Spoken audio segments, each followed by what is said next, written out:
லட்சுமி ஆலயத்தில் பார்த்தீங்கன்னா குபேர மூலையில் சீன அதிர்ஷ்ட குபேரன், நமக்கு எப்படி குபேரனோ அதான் சீன நாடு அதிர்ஷ்ட குபேரன். இந்த குபேர பொம்மை வச்சுருந்தீங்கன்னா நீங்கள் தினமும் காலையில் இருந்துச்சு வயிற்று தடவி கொடுத்துட்டு வெளியே போகணும். இவருக்கு எப்படி நமக்கு எப்படி பிச்சு காட்டினா சிரிப்பு வருதோ அதே மாதிரி இவருக்கு வயிற்று தடவி கொடுத்தா ரொம்ப பிடிக்கும். அதுக்கு தான் அவர் பேர் ஹாப்பி மேன் லாஃபிங் புத்தான். நமக்கு சந்தோஷம் எப்போ கிடைக்கும், நல்ல செல்வம் இருந்தால் சந்தோஷம் கிடைக்கும், நல்ல ஆரோக்கியம் இருந்தால் செல்வம் கிடைக்கும். ஆனால் நல்ல சந்தோஷத்தை தரக்கூடிய குபேரர் தான் அந்த ஹாப்பி மேன்.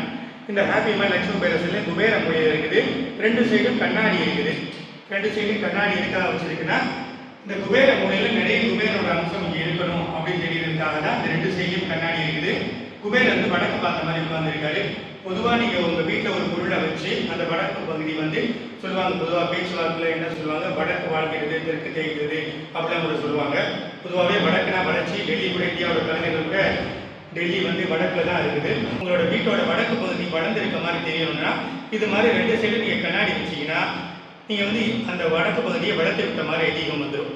அதெல்லாம் பார்த்தீங்கன்னா இங்கே குபேர மூலையில் குபேரர் வந்து வடக்கு பார்த்த மாதிரி உட்கார்ந்துருக்காரு. ரெண்டு சைட்லேயும் கண்ணாடி வச்சு அந்த குபேரர் வந்து கடைசி வரை தெரிவார்.